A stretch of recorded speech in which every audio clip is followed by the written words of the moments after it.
Assalamualaikum warahmatullahi wabarakatuh. Perkenalkan, nama saya Hidayah dengan NIM 2011111450162 dari kelas 06 TPLM 001. Di video ini saya akan menjelaskan mengenai pengelolaan proyek perangkat lunak. Struktur pelaporan. Dalam menangani kelompok proyek peningkatan produk, penting untuk menentukan jumlah normal orang yang dibutuhkan, membagi jumlah bulan manusia bisnis dengan jadwal yang ideal, menambahkan lebih banyak orang tidak akan mengurangi jadwal membuat rencana kepegawaian pekerjaan yang dibutuhkan untuk usaha, merinci struktur catatan bahwa lebih banyak rekan akan menghasilkan lebih tak terduga dan dapat menunda penyelesaian proyek. Struktur perincian harus jelas, dengan tujuan agar tidak sulit untuk dinilai. Berikutnya adalah ilustrasi desain terbuka yang bisa dibuat, usaha dari setiap desain. Pertama, ada kepala pimpinan. Menjawab tugas yang harus diselesaikan, atur jadwal rencana grup, dapat dijawab untuk dinamis. Kedua, ada pimpinan fungsi. Rencanakan antarmuka tugas, buat dan pengadaan pemrograman, uji sistem kerangka kerja Ventura.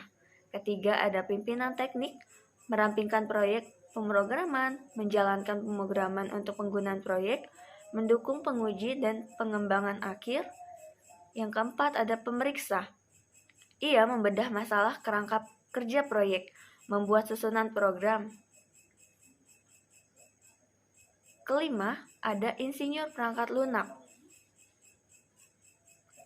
Tugasnya membuat pemrograman sesuai kebutuhan proyek, eksekusi produk yang sudah dibuat. Yang keenam, ada pengaturan jadwal tugas. Pengaturan jadwal tugas ini sangat penting, karena untuk lebih mengembangkan eksekusi kelompok, penting untuk didorong. Berikut poin-poin menarik dalam memberikan inspirasi. Hibah, prestasi, pekerjaan yang sebenarnya, tugas, kemajuan, kebebasan untuk memperoleh kemampuan baru. Selain itu, ada beberapa hal yang harus dijauhi karena dapat menurunkan motivasi kelompok, yaitu menggambar rangkaian kejadian yang tidak masuk akal, mengabaikan upaya besar, membuat barang-barang berkualitas rendah, memberikan kenaikan kompensasi kepada semua orang dalam usaha, tentukan pilihan yang signifikan tanpa kontribusi dari kelompok, mengikuti kondisi kerja yang tidak berdaya.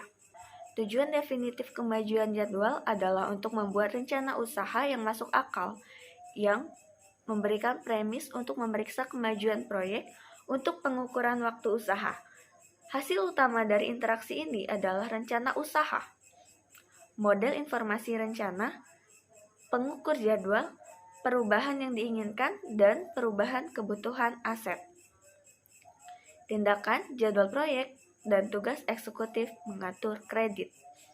Siklus terakhir, usaha menggunakan waktu secara produktif adalah pengendalian rencana.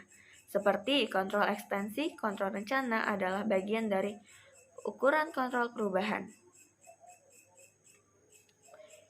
Kemudian ada estimasi pemrograman strategi penilaian DAM. Ukuran pemrograman cukup sulit untuk diputuskan ketika kita membandingkan ukuran peningkatan pemrograman dan pengembangan. Defect Application Model atau disingkat dengan DAM digunakan untuk memberikan gambaran tentang pembentukan dan pendeteksian error selama desain awal dari desain terinci dan pengkodean. Dengan model ini, kita dapat membandingkan besarnya biaya yang dikeluarkan dengan adanya error, baik untuk review maupun tanpa review. Investigasi bahaya. Bahaya adalah sesuatu yang tidak akan pernah terjadi dapat dihindari dalam suatu tindakan yang dilakukan orang, termasuk latihan proyek perbaikan dan proyek pembangunan.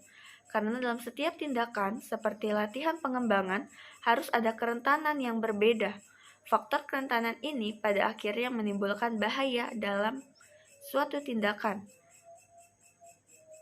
Bahaya dibagi menjadi dua macam, ada bahaya statis dan juga bahaya dinamis.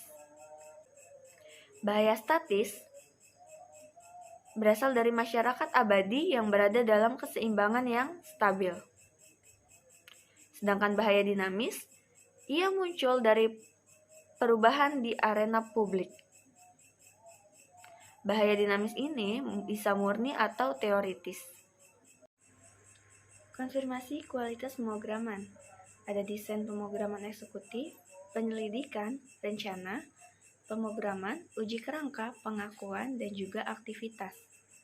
Usaha pemrograman instrumen eksekutif terdiri dari pengaturan gelar, definisi ekstensi, investigasi barang, penilaian spesialis, investigasi mitra, buat WBS.